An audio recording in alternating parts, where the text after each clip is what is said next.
Gators Breakdown, because there's never a dull moment in Gator Nation. The Gators Breakdown podcast is ready to go. I'm your host, David Waters. You can find me on social media at GatorDave_SEC. Didn't know when I was going to get to an episode this week. So crazy life things happening. My wife broke her foot earlier this week, so kind of been dealing with that. Then also the transfer portal closing, and thought we might have some decisions early in the week. That hasn't happened, so just kind of been juggling along. Personal life, news, when would the news happen or not happen? So look, I'll throw together an episode anyway. We can go back. We're going to talk about the NFL draft, last week's NFL draft, and looking ahead for the 2025 NFL draft from the Gator side of things. And also some power rankings came out from the from 24/7 Sports for the SEC power rankings after spring practice. So if you missed that, I'll get into what was said about the teams and where Florida is ranked, of course. And yeah, I got some small issues with that. Can't disagree with some of it, but I'll give you the rankings and give you my thoughts on where right now it might change a little bit. Of course, transfer portal is closed, but some decisions don't have to be made right now. So we'll see. I'm sure some decisions will be made in the next few days, in a couple of weeks at the max, because you're going to want that roster. It's got to be set before you go into summer and fall camp. So decisions should be coming. We'll get into that in just a second. No big transfer portal update on this episode of Gators Breakdown. Hopefully, some good news later in the week on that front. But plenty to get into right here on this episode of Gators Breakdown. So hit that like button, subscribe right here if you don't mind. YouTube, your favorite podcast platform. But subscribes go a long way if you're watching this live. Not live. I had to pre-record this. Like I said, I got some things going on now. So just in case the wife needs some help, I had to pre-record this episode. And just in case I have to pause it or anything like that. So unfortunately can't be live. But hey, life gets in the way sometimes. But going to bring in episode right here anyway. So smash that like button right here on the YouTube version of Gators Breakdown. Leave those comments. What do you think about the Gators draft performance, thereof last week? Looking forward, and these power rankings that I'm going to talk about, I know you guys will have some opinions about that. So leave a comment right here on the YouTube version, or share your thoughts on social media. I mean, get people interested in Gators Breakdown there. But hey, another place you can do it, Gators Breakdown Plus, if you want to discuss this. I know this will be a hot button topic when we discuss those power rankings on Gators Breakdown Plus. Link is in the description to join that. You get those extra episodes, those chats, the Discord server. You can chat there all day long if you want to with fellow Gator fans. All good stuff happening right there at Gators Breakdown Plus. One more time, you can support us there. Link is in the description. All right, so as I said, quick transfer portal talk here. Only 2 targets right now that are kind of in the crosshairs for Florida. Jason Zandamela, the offensive lineman, and wide receiver Elijah Badger. So let's go to Zandamela first. Going to decide between Florida and Central Florida. That decision should be coming soon. It may even be made by the time you come around and listen to this episode of Gators Breakdown. But Florida, UCF battle, visited both last week. Florida got the last visit, delayed this decision from an earlier decision we thought would be made earlier in the week. But now that decision has been delayed a bit. So we'll see. In the past, that hasn't worked out for Florida too much when the decision gets delayed. But from everything I can gather, still probably favorable for Florida at this moment. We know things change, but if you're listening to this episode on Wednesday night, as I said, I feel pretty good. In today's recruiting, no, I can't be 100% about anything anymore. So I would pick Florida right now for Zandamela. But we'll see where it goes. Florida, UCF battle. And decision should come before the end of the week. Let's go to Elijah Badger. I put on Twitter before I hit live on this episode, not long before that it's pretty odd we're not hearing a whole lot on that front. And we're not hearing a whole lot, not just on Florida's front, but other teams' fronts. I mean, I think he visited Washington not long after he entered the transfer portal, but there's been no news of visits anywhere. Not to Florida, not maybe to USC, Texas A&M. Those are schools. I've heard South Carolina maybe as well, but haven't heard about any visits now. Guys, I did tell you last week, that there was a back injury that he was dealing with, and that might be scaring some teams off right now. Of course, he'll have to go through physicals and all that, and that could be playing a huge part in here of why we're not hearing a whole lot on the Elijah Badger front, the transfer wide receiver from Arizona State. Hopefully he's healthy and can get it done here, but if not, now we know Florida's history here on this front. They don't take many risks on the medical front. But it may be the same for other teams right now. I'd hate for him to go somewhere, and I mean, for him, I'd love for him to be productive. This is not a shot at him, but for Florida's sake, I would hate for you have to pass or you do pass on him because of medical issues. He goes somewhere else, lights it up. That'd be a tough look. Florida still needs that outside receiver. In my eyes, they're still targeting. They were targeting. Besides Chimere Dike, even when he committed to Florida, signed with Florida, they were still looking at other wide receivers in the winter portal, and of course, they're looking at wide receivers here in the spring portal. One already didn't work out. Then we'll see what happens with the front on the Badger front. So we'll see where it goes. Hopefully, for Florida's sake, he can get healthy, or he is healthy. He can pass the physical. He can become part of this team. If not, at least for him, I hope he finds somewhere to play. Hopefully, this is not too bad of an injury for him. But we'll see where that goes on that front. That's the latest. From what I can gather, there's just not a whole lot out there. No visits being scheduled, and that injury probably more than likely got a lot to do with it. So we'll see where it ends up there. That's the latest. As I said, there's not much going on in the transfer portal for Florida right now. But it's kind of the downside of not getting a receiver like C.J. Daniels, who ended up going to LSU, the big-time transfer receiver from Liberty. You were going to be fighting for another receiver in the winter portal, and now kind of slim pickings, and they're probably fighting some issues now. First, it was grade issues for Ross Simmons, and now Badger might be injury issues. So we'll see where it goes from here. But let's get into the main topics of the episode. A lot of talk about the NFL draft lately, and the lack of picks for the Gators, with only Ricky Pearsall being drafted in the first round by San Francisco, and that was it. That was it for the Florida Gators in the 2024 NFL Draft. First time since 1980, off the top of my head, I believe, with only one draft pick.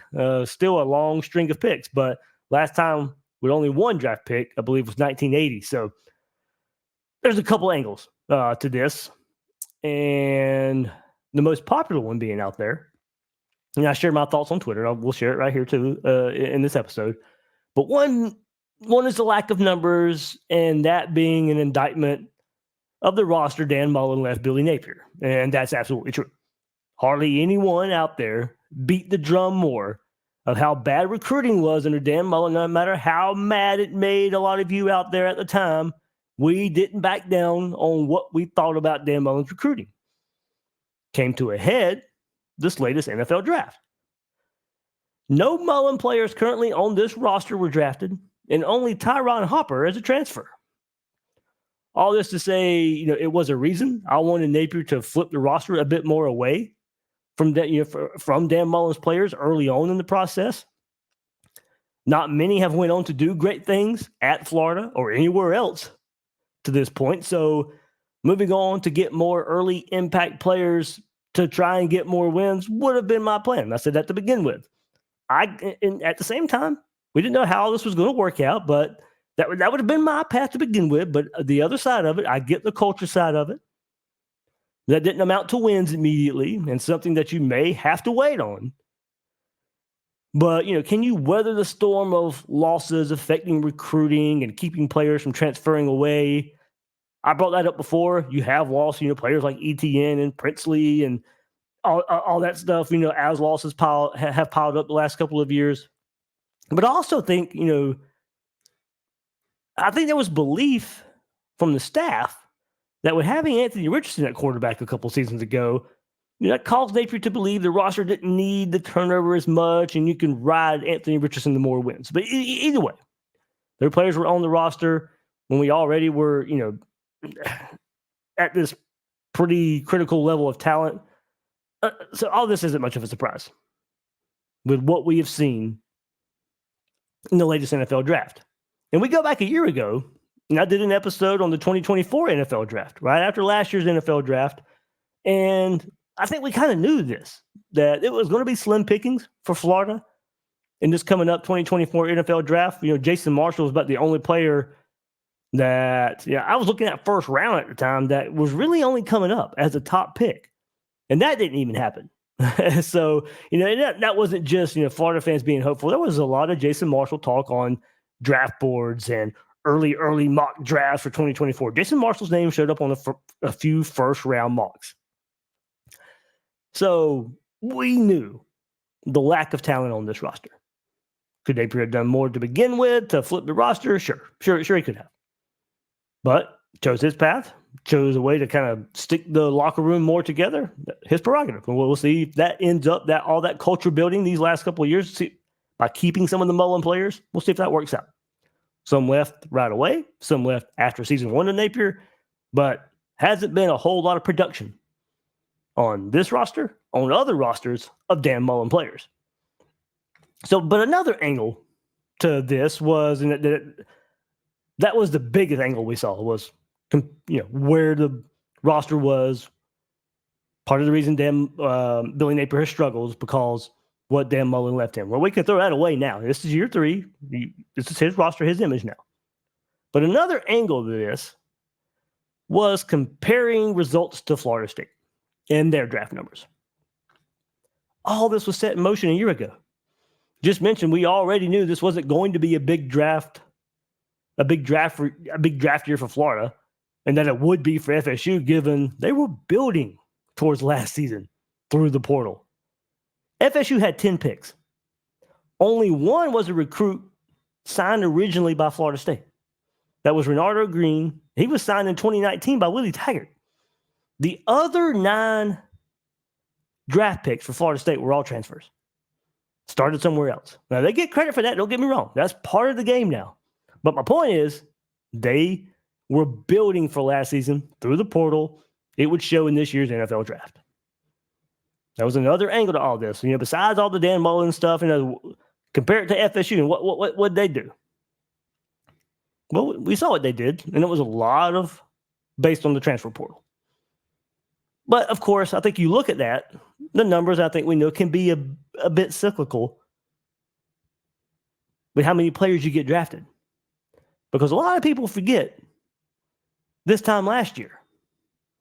Last year's NFL draft, Florida had 6 NFL draft picks. FSU had 1. As we said, they were building. Guys stuck with FSU, stayed an extra year, maybe when some of those guys could have left, but came back to raise their draft stock, came back to make a college football playoff push. So that was part of their low numbers last year, kind of like it was for Florida. You could kind of tell a year ahead of what the outcome was going to be for the next year's NFL draft. But Florida had 6 last year. Anthony Richardson, Jervon Dexter, Osiris Torrance, Ventrell Miller, Justin Shorter, Amari Burney. Now, see, there were some Dan Mullen guys in there, of course. And look, part of this, going back to part of, how much is Billy Napier's fault for where the roster is. Look, none of his players are getting drafted.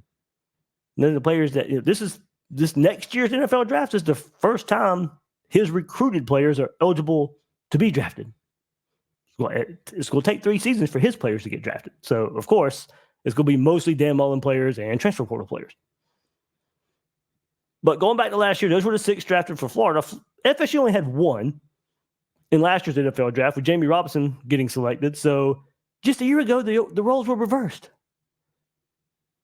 So I'm not getting too worked up about the comparison to FSU when last year it was pretty much reversed. That's just, we might see this more in college football right now. With the way the portal is and NIL work together, if you don't recruit at the level of Georgia and Bama and Ohio State, then you're building towards one season with transfers more than those schools are.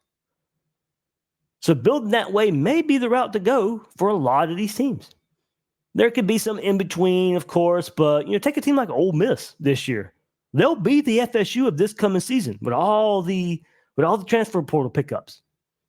They'll be that FSU of last year and next year's NFL draft. they'll have a lot of picks, and many of those picks will be players that didn't start their career for the Rebels, but they're certainly in the SEC title talk and expanded college football playoff discussion. So there was the other angle of it is all the FSU fans and all that, they're kind of throwing it in Florida's face. Granted, Florida should never be in a spot where only one player is drafted. Don't get me wrong, it's not acceptable. But FSU was just there a year ago and had a lot of players stick around, build something for this past 2023 season. And they went undefeated regular season, won the ACC championship game. So it paid off for them. But now, it's going to be different. They're still hitting the transfer portal heavy and still waiting on a Norvell player to be that guy to go get drafted. So we'll see what their fortunes hold. It's probably going to be a bit more even between Florida State and FSU, or Florida State and Florida next year in the NFL's draft, because Florida's fortunes will certainly change next season for the better. There won't only be one pick. and for Florida, many of them will be transfers, like FSU last draft, like Ole Miss in the coming draft. That's going to be the nature of the beast right now. If you're not, like you said, if you're not one of those elite recruiting teams and you're trying to build your roster back to a spot, as I said, I was hoping Napier would be a little more aggressive early on. Those numbers have, risen through the transfer portal the last couple of years. And a lot of the draft picks coming up for Florida are going to be guys who did not start their career in the orange and blue. So who are some of the best prospects? Jason Marshall, let's start with him because he was the guy we were pointing to last year as a potential first-round pick. Didn't have the season he wanted to last year. Remember last year, Corey Raymond was taking over the whole entire secondary, and that was thought to be a bigger help for Jason Marshall. Did not get that production. I don't know if we'll get it this year either, but there was outside interest of him from big-time programs in the transfer portal. He could have tried his luck at the NFL draft, but decided to come back one more year. So now Will Harris comes in. He's got some draft picks to his name at Washington. Hopefully that helps Jason Marshall become the player that some think he can potentially be. There was a ton of draft hype from him at one time. He's got the size that NFL teams will covet at corner. Played a lot of snaps. Hopefully it translates into this is the money year for him. A lot of us thought the money year was last year. The money year certainly, since he's coming back one more year, is certainly this year. If he's going to be, he'll be an NFL draft pick, no doubt about it. How high of a pick will he be? Now let's go to quarterback, Graham Mertz. Talking about another player who's got a ton of snaps. We just saw, he won't go in the first round, Graham Mertz won't, but saw Michael Penix and all the experience he brought, played in a high-flying offense at Washington. Of course, that vaulted him to a first-round pick, but we weren't talking about that a year ago. Now, just because of the Billy Napier's offense, we're not going to see the high-flying stats there. But I do think Graham Mertz could raise his stock a bit. One reason he came back, of course, he was injured at the end of last year too, so draft pair would have been the best if he had decided to go. But at the same time, he can raise, I think, a solid showing. He can raise his draft stock a bit, be a day 2 pick. I don't maybe even see a second round, but sliding into that third round, unless he just goes out there and shows us something we're not completely ready, predicting to see.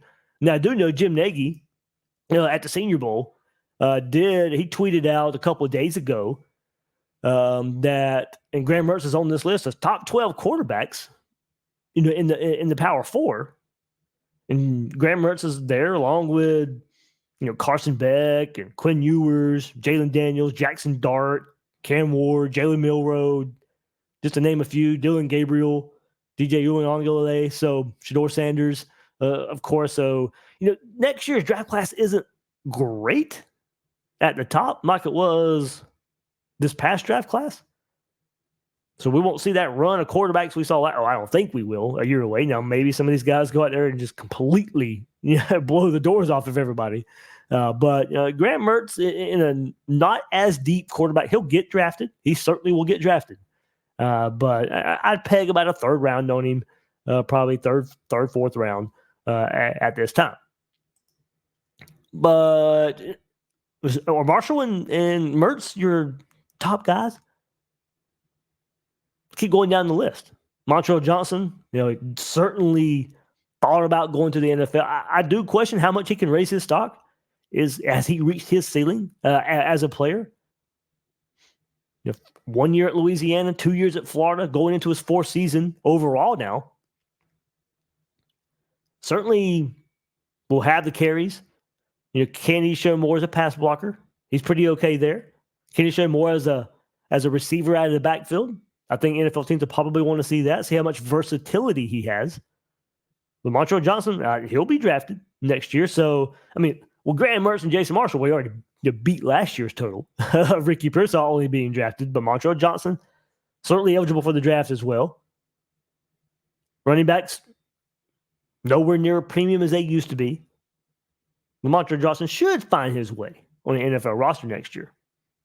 Cam Jackson, another name being brought up. I know some of the thought was he would have one season at Florida and then vault to the NFL. Probably, I won't say he was a disappointment last year, but I think personally for him, probably thought he'd have a bit better of a season and then go to the NFL draft. So certainly coming back this year, looking to improve his stock, getting in better shape, seeing how that pays off for him. Very tough schedule that could pay off as well for a lot of these players on Billy Napier's team. But, what have we went through here? You'll notice a theme. Graham Mertz, transfer. Montreal Johnson, transfer. Asa Turner, he'll be one of the next ones, a transfer. Cam Jackson, transfer. A lot of these top of the draft board for Florida, transfers. Besides Jason Marshall. Asa Turner, of course, probably could have went to the NFL last year as well. Don't know how high he would have been drafted. So certainly coming to Florida, coming to play in the SEC now. Certainly played on the Washington defense. He was hurt. So completely plays into his decision. Can he play a complete season at Florida and raise that draft stock? Now, him coming to play in the SEC, don't get me wrong, the Pac-12, I believe, had the second highest number of draft picks this NFL draft, more than the Big Ten. Of course, the SEC led the way again, but the Pac-12, I believe, was second. So, and I think we need to get out of our mind, rest in peace, Pac-12. I enjoyed me some Pac-12 football in the last couple of years, but played a really good brand of football. I'm not just one of those, no, don't get me wrong, I am SEC above all, but I'm not one of those ones who will throw away what happens in other conferences just because they're not the SEC. The Pac-12 has played some really good football the last couple of years as a conference from top to bottom. So shouldn't dismiss what Asa Turner did at Washington in that defense. Pretty good defense in its own right. But now, coming to this Florida defense, can you help improve this Florida defense? And you're playing the quarterback list I just named, Quinn Ewers, Carson Beck. You play both of those guys in back-to-back weeks coming up season. So for somebody like Asa Turner, Jason Marshall, playing those type of quarterbacks, and this Florida defense takes a step, you can certainly see your draft stock rise if you're a defensive back at the University of Florida. And that goes to somebody like DJ Douglas as well. Probably not very, very high on draft boards right now, but can be a late round pick. But coming from Tulane, playing this hard schedule in the SEC in that secondary versus those good quarterbacks, certainly somebody who could raise his draft stock. What about Brendan Crenshaw-Dixon, an offensive lineman, San Diego State, not playing the best competition there? Can he come into the SEC and show his worth? Will he be a draft pick next year? Austin Barber along the offensive line certainly thought last year might be his chance to raise his draft stock and then go test the NFL draft waters, but wasn't not to be. Fought injuries all last year. So for him, it is getting back healthy, playing a season of healthy football, and then being able to raise that draft stock and go get drafted. Now, I don't expect him to be a high draft pick either, but certainly with an average season, I think we'll get drafted. Joey Slightman coming from Penn. Another transfer, but this time really raising the level of play. Coming from the Ivy League to the SEC. May not start. Him and Caleb Banks. Throw those two guys in together, actually. Caleb Banks in his third year overall as well, playing along that defensive line. If he has a good season, you could look at a defensive line class for Florida of Cam Jackson, Joey Slackman, and Banks. All three of those guys making their way to the NFL. But Joey Slackman, of course, coming through spring, fighting through injury, came back. I thought played a nice spring game. Smart player. Another late round possible pick there for the Gators. Caleb Banks, he'd be one of those guys who would have to leave early. But Devin Moore is another name that I brought him up. We were having this chat not long ago. I think it was last week, leading up to the NFL draft, and we knew there weren't many Gators to talk about. So I was like, hey, who could be guys next year? And Devin Moore, I brought him up with a good season because look, we've talked ad nauseum about him just being able to stay healthy. And he might be Florida's best corner when he is healthy. So if he does stay healthy and shows what we think he can show for an entire 12-game season against, one more time, that schedule, those quarterbacks, for somebody like Devin Moore, I mean, it's certainly prototypical size. That tall, lanky cornerback. And in the pass-happy offense, or in pass-happy offenses of the NFL, Devin Moore would, if he goes on to have the season we think he can have, he will absolutely shoot up draft boards. Not enough film yet. He's got to certainly show a whole lot more. Put more in general on film, but also show that you can just stay healthy. Injuries may be a concern for NFL teams. Shamar James, probably the same thing. Missed a good portion of last season. Another underclassman who could take a big breakout year for him, could take him to the NFL. He's been good. He's been really good. Florida's best linebacker. Finally has some help beside him this year. How much better can he be with a Pup Howard beside him? He raised his draft stock in just 3 years. So what about Chimere DK? Another transfer. Could he find him a late round pick? I think he could as well. Triquez Bridges, transfer from Oregon. Played a lot of football. Another one in the Pac-12 defenses. Another secondary player. Certainly, all those names there.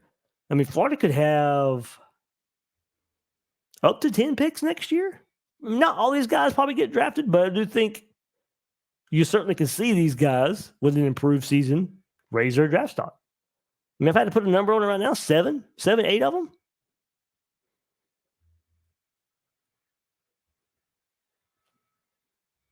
But it would be a lot friendlier of a draft for Florida next year. It won't be just round one pick. Now, that's probably the biggest question. Would there be a first round pick for Florida next year? Just listed a whole bunch of names. I don't know if Florida will have a first round pick next year, but certainly could have a much bigger volume of picks in the 2025 NFL draft. So if you guys see a first round pick, let me know. Who you see as a first round pick? How many do you think get drafted? Let's remember this a year from now. Let's remember it a year from now who we think can be picked. And like I said, a year ago it was Jason Marshall. We couldn't really name many other guys who could go first round. So doing it a year from the next draft, so much is going to change. So much can change, will change. But fun little exercise here. See how right we can be a year from now. All right, let's move to the next topic here, and we'll end the episode on this. And we're going to look at some 24/7 Sports SEC post-spring power rankings. Let's throw it up. We're going to go through the list here. As you see, the Gators coming at number 11. Too high? Too low? What do you think? But number 1 is Georgia, no surprise there. Texas is number 2, no surprise. And then you start grouping some teams together where, all right, you can start maybe throwing them in a hat and picking them out, and you'd be okay. You'd be okay with Ole Miss, Alabama, or LSU at 3. But Ole Miss comes in at 3, Alabama at 4, LSU at 5. Alabama with the coaching change, of course. I mean, Texas coming into the SEC, their first year in the SEC, they're already being power ranked at number 2. No issue with that whatsoever. Missouri at number 6, Tennessee 7, Oklahoma at 8, Texas A&M 9, Auburn at 10, Florida 11, Kentucky at 12, South Carolina comes in at 13, 14 is Arkansas, 15 is Mississippi State, and 16 is Vanderbilt. So the 2 newcomers, Texas at number 2, Oklahoma at 8. Don't forget, 16 teams now. It took me a half a second when I saw the article, and it starts with the highest ranking, but 16 besides Vanderbilt. Oh yeah. You know what? There's 16 teams now here in the SEC. But I'll go through some explanations of these teams that Brad Crawford put out on 24/7 Sports. And we will start at the highest ranking there with Vanderbilt. He says there's no need to pile on. Clark Lee might have the toughest power conference job in the country, leading Vanderbilt team playing opponents with talent advantages every week during league play. That's why he's mostly still got to read this. That's mostly why he's 2-22 in the SEC over his first 3 years in Nashville. One of those 2 wins is Billy Napier a couple seasons ago, unfortunately. He's a bright football mind and took it upon himself this offseason to make wholesale changes on his staff, bringing in New Mexico State's Tim Beck to call the offense, along with their quarterback there, Diego Pavia. He arrives in the summer. Clark Lee will handle defense on his own. So Lee previously served, of course, as Notre Dame's defensive coordinator before arriving at Vanderbilt, so he knows what he's doing there. Whether the Commodores execute will determine if 2024 is successful or a wash. Mississippi State, Florida does play them this year, of course. And as we go through this is the first opponent, of course. We're working backwards here. But Florida will play number 1, number 2, number 3, number 5, number 7, number 9, number 12, and number 15 in the SEC. That is crazy. Play 1, 2, and 3. And 5, of course. So Florida will play 4 of the top 5 teams in the power ranking here on 24/7 Sports. Georgia, Texas, Ole Miss, and LSU. So about Mississippi State here, of course, this was Florida's first road game. Jeff Levy promises an explosive offense in Starkville during his tenure, said Brad Crawford, but expecting everything to come together for this program in year 1 might be asking too much. Like most first-year coaches slipping a roster, Levy went transfer portal heavy to try and field a competitive group and players that fit his system. Brought in some big play threats at receiver to help ex-Baylor quarterback Blake Shapen. They want to make sure he has time to throw.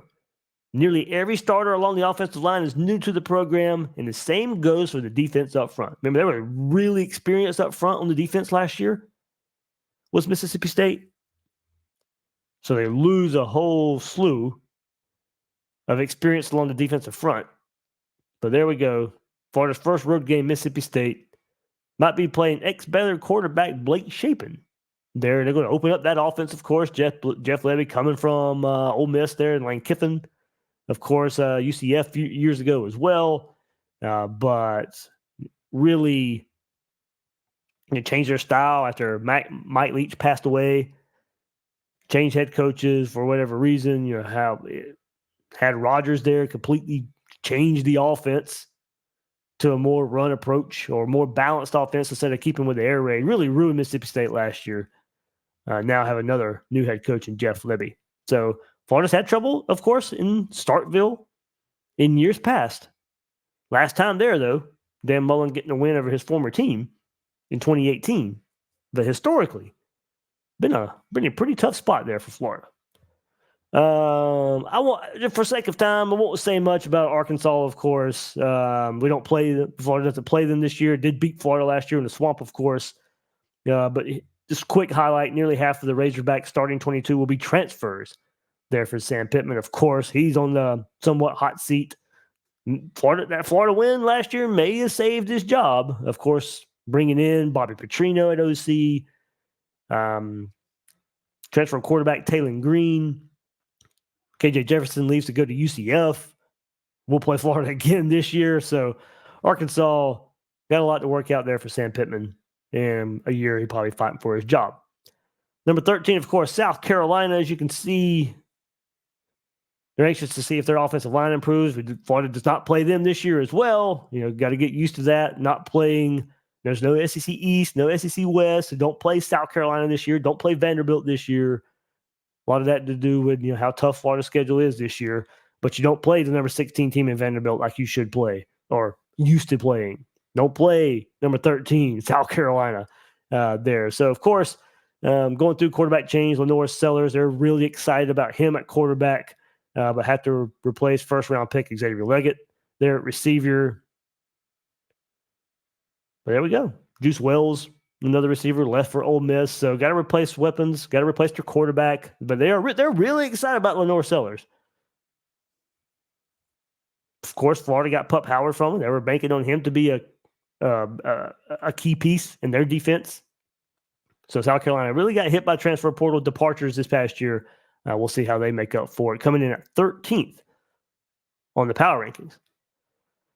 So, of course, next, and we do play this team, and this is kind of where, I talk about it. I would not have an issue if you put Kentucky ahead of Florida. Now, I know that might be blasphemy right here on a Gators podcast, but let's think about it. 3 straight wins over Florida. No matter what quarterback play has looked like, they have found a way to beat Florida. So, Kentucky, as Brad Crawford says, should be one of the SEC's faster teams on offense with Berrien Brown and Dane Key coming back. Of course, they lose Ray Davis, thankfully, to the NFL, along with a pair of impact starters on defense. Mark Stoops is satisfied with both of those areas as the players he has picked to assume those roles coming out of spring. Georgia quarterback, of course, Brock Vandergriff comes in, and Bush Hamden now is the OC. So we'll see how that, and another OC change at Kentucky this year. So the strength of this Kentucky team, says Brad, should be at the line of scrimmage where a bunch of veterans anchor both sides. So Kentucky coming in at number 12, one spot behind Florida. And our Gators are number 11. Now, you'll like what Brad says here. This team has one of the better quarterback rooms in the conference with Graham Mertz returning and talented 5-star DJ Lagway behind him. The offense should be better since most of those guys up front played last season. Ricky Pearsall is an obvious threat to replace, but that means more targets for rising sophomore Eugene Wilson. Losing 2 of their best players, running back Trevor Etienne and edge Princeton Uman Mielen was a brutal blow. I can't talk right now. Florida's schedule is so difficult this season that this could be a 6-win team and still be better than a team or 2 that finishes ahead of the Gators in the SEC. Now, look, this is a power ranking. Schedule should not come into play here. I don't know how much you've factored in the schedule in some of this. But for me, you don't factor in schedule in a power ranking. So that's why I'd have a little bit of issue. Let me know if you agree with what Brad had to say there, of course. So certainly agree with him about one of the better quarterback rooms in the SEC there with Mertz and Lagway. But yes, Ricky Pearsall is the obvious threat to replace. Yes, Eugene Wilson will get more targets. Can you put more help around him at the receiver spot? Will guys show up to take some of the burden off of Wilson? But yeah, it should be a blow. Like Florida would be better if they had Trevor Etienne. And I still say would be better if they had Princeton Uman Mielen. Now, some guys can certainly show up. That's not to say some guys won't, but I still think Florida would be a better team with those guys on the roster. But yes, it is a difficult schedule. But in power ranking, this is where I'll go. I'm gonna disagree with it. I would not have Auburn in front of Florida or Kentucky. As I said, I could put Kentucky ahead of Florida right now. So I would slot Auburn back to number 12. And a lot of the issue here is, and I will agree with Brad, is the quarterback spot. Just mention how good Florida's quarterback room is. That would, now Hugh Freeze, probably a better head coach than Billy Napier at this point. What he did at Ole Miss, what he did at Liberty, he's done it at 2 programs now, albeit, of course, we know the cheating stuff at Ole Miss, but still. has proven if you give him some talent, he can win with it. But at this point, I would still put Florida ahead of Auburn, mainly because of the quarterback spot. Does Hugh Freeze have a difference maker at quarterback? Asked Brad Crawford. Judging by spring practice, that answer's up in the air. The Tigers have not taken a quarterback in the transfer portal. Awfully surprising considering last season's up and down play through the air from Peyton Thorne. He didn't separate from the quarterbacks there and during camp, and Freeze said this month the competition will extend into fall camp. They put really good receivers around the quarterback. So you'd like to see more confidence in one of the possible QB1 options on the Plains. So given all those questions right there, yes, I would slot Auburn behind Florida and Kentucky. Auburn would be my number 12 team in the in the power rankings. So that would move, Florida up to number 10. Or keep Florida at 11 if you put Kentucky in front of Florida. But I'm even going to question putting Texas A&M that high. Now, I like Mike Elko. I think it was a really good hire for him, for Texas A&M. But coming into the SEC and that schedule, I think it's going to be pretty difficult to come in right away. Now, Elko did really good things at Duke in his first season there, but I think it's going to be a little bit different in the SEC. Of course, Florida's first SEC game this coming up season, coming to the Swamp in week 3. He says about Texas A&M, despite the coaching carousel resulting in a mass transfer exodus for the Aggies, Mike Elko and his staff worked overtime in filling positions with portal signings of their own and coming out of spring. Texas A&M looks like a team capable of earning a spot in the preseason top 25. Connor Wegman is a potential first-round pick at quarterback in 2025, while Purdue edge Nick Scorton, unblockable this spring, looks the part, covers up the loss of Walter Nolan. So former Florida linebacker Scooby Williams slides into a starting role, and there's a half dozen other transfers on defense who have made a splash over the last few weeks. Now, maybe Mike Elko can do more with Scooby Williams than Scooby Williams can do at Florida, but that is not something I'd be banking on. I don't know he makes Texas A&M any better. Now, Scooby can be a serviceable player. I think he's got to have help around him. He was an okay player with Shamar James beside him. But once he became the guy, he wasn't the guy. But the underperforming, look, Florida's underperformed as well. But the underperforming of Texas A&M the last couple of years certainly weighs in to this. But with the coaching change, I wouldn't have an issue if you put Florida and Kentucky above Texas A&M. And I have no issue with them really being where they're at. I mean, it's a hard team to figure out. Yes, they're getting hit by the transfer portal. There's still a lot of talent on the roster. But that's a team that's very polarizing coming into the SEC this year. So I probably would slide them behind Florida and Kentucky. Probably. So that would put Florida at 9 or 10 if you want to flip Florida and Kentucky. I have a hard time deciding that. At some point, I could see Florida being better than Kentucky, but right now, I have a hard time putting Florida above Kentucky given what has happened on the field the last few years. All right, let's go through this, wrapping it up. I wanted to go around the teams, I think, right around Florida in these rankings, why I think Florida could be above, maybe should stay put, but I would drop Auburn for sure below Florida and Kentucky. So, yeah, I would have Florida top 10 in the SEC out of 16, not where we want to be. Certainly not where we want to be. But I'd have Florida in the top 10 of the SEC. Now, our expectation is to be a top 10 in the country, not in the SEC. Hopefully, getting there soon. But that's not anywhere near where we're at right now. Oklahoma, won't go too much into there. We don't play them this year. So number 7 is Tennessee.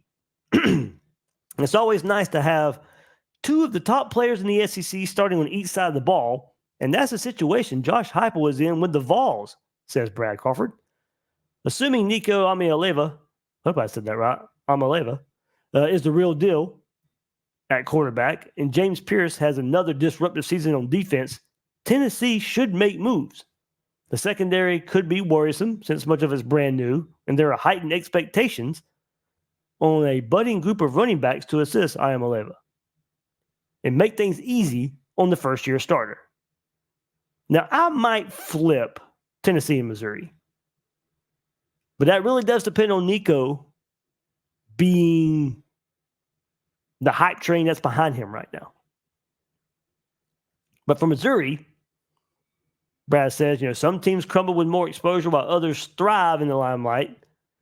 Which way would the Tigers head this fall under Eli Drinkwitz?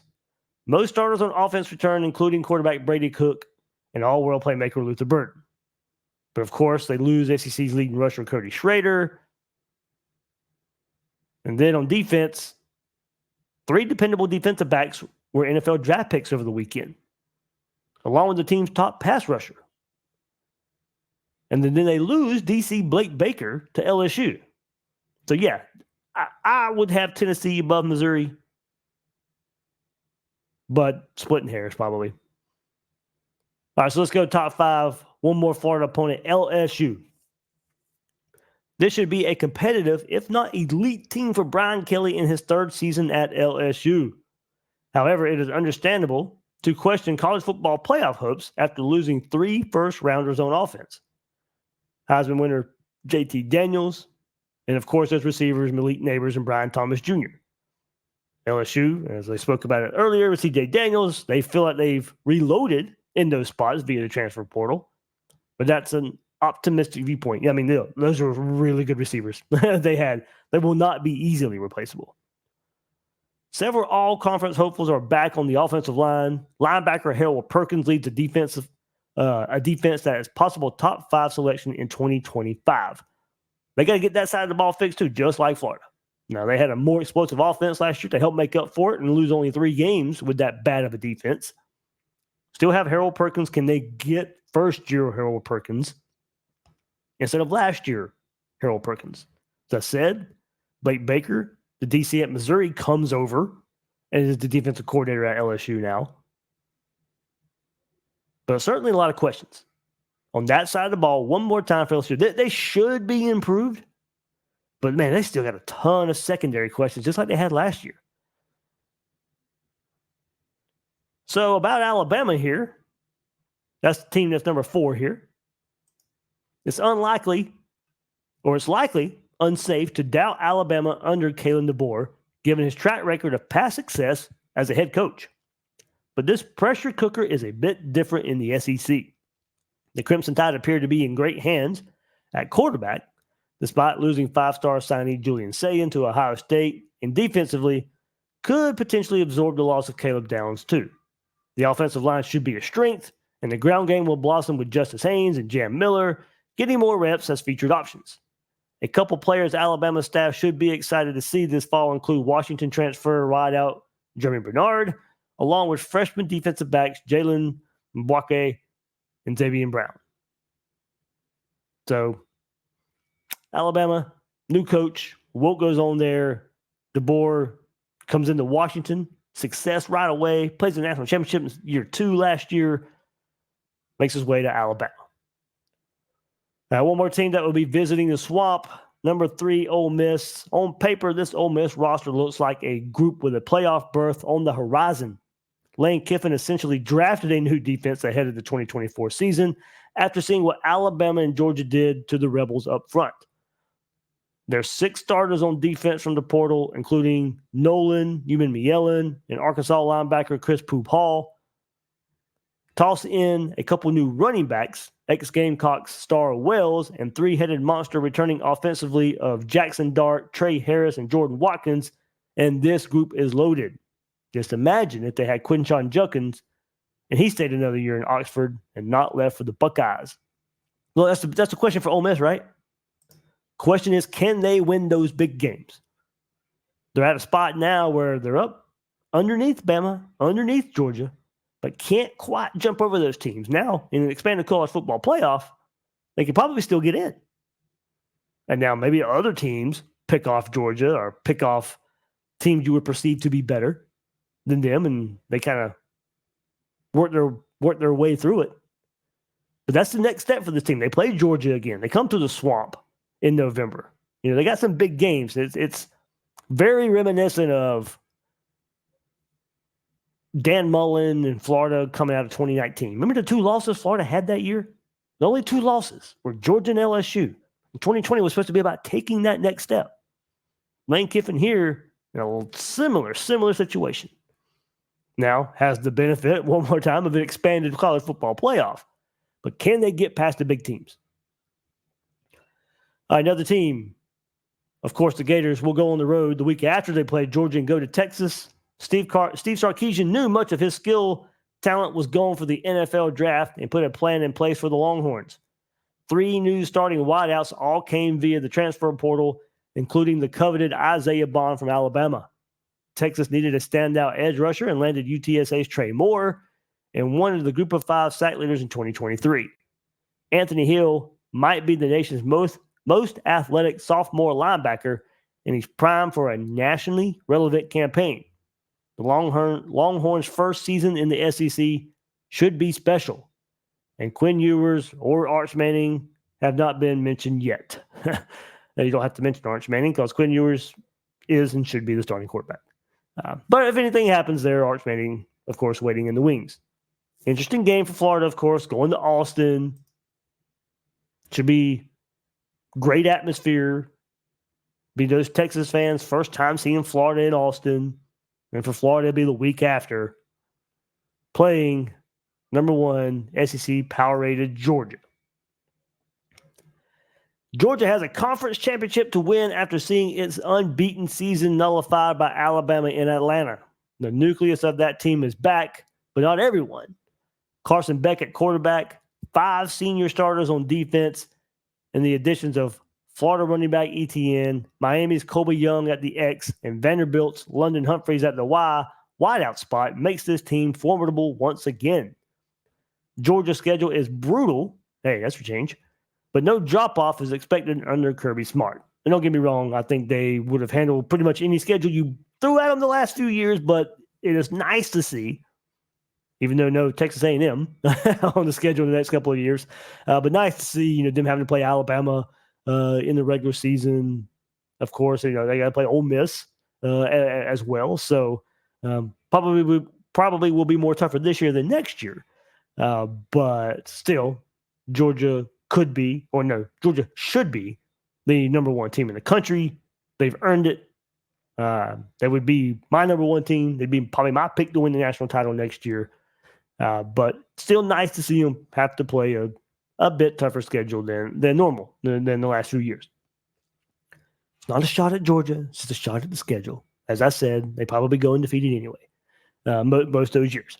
They probably still win back-to-back titles, a couple seasons ago.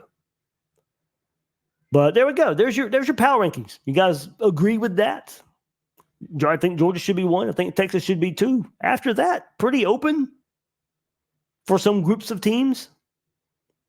I think Alabama, LSU should be grouped kind of where they are. They should be the next tier. I mean, Ole Miss, Alabama, LSU, 3, 4, and 5. Certainly group those together. Missouri, Tennessee, flip-flop them. I think you'd be fine. I wouldn't throw Oklahoma. I think Oklahoma is kind of by themselves right there to me. The Texas A&M, Auburn, Florida, Kentucky, no issue. Those 4 teams, shake them all up. However it comes out, you're probably okay there. South Carolina, Arkansas, Mississippi State, Vanderbilt. South Carolina, you probably could throw in the Texas A&M, Auburn, Florida, Kentucky, South Carolina. You probably could throw South Carolina in that mix as well. 5 teams there, 9 through 13. I would be upset if you, except for Auburn. Now, I don't think they should be any higher than probably 11 or 12. You can group them in that group, but I certainly wouldn't have them anywhere near 9. Maybe my bias is showing a bit, having Florida, me saying I can have Florida that high. But I wouldn't have Florida no higher than 9th. I certainly wouldn't. And like I said, probably around 10 because I'd have Kentucky in front of Florida. But yeah, fun little exercise here. We got all summer, all preseason magazine. We'll see how that matches up with this. Remember, there's no East-West. It's all 1 through 16. Your top 2 teams will go play in Atlanta. But for now, coming out of spring practice, that's the way 24/7 Sports Brad Crawford power ranks the SEC. So, all right, good, fun episode here, right here on Gators Breakdown. Lots to get into. NFL draft, a little bit of power rankings, transfer portal update there at the beginning, all good stuff right here. Hope you enjoyed it. That'll do it for this episode of Gators Breakdown. I'm your host, David Waters. You can find me on social media at GatorDave_SEC. Guys and girls out there, thank you for joining me on this episode of Gators Breakdown.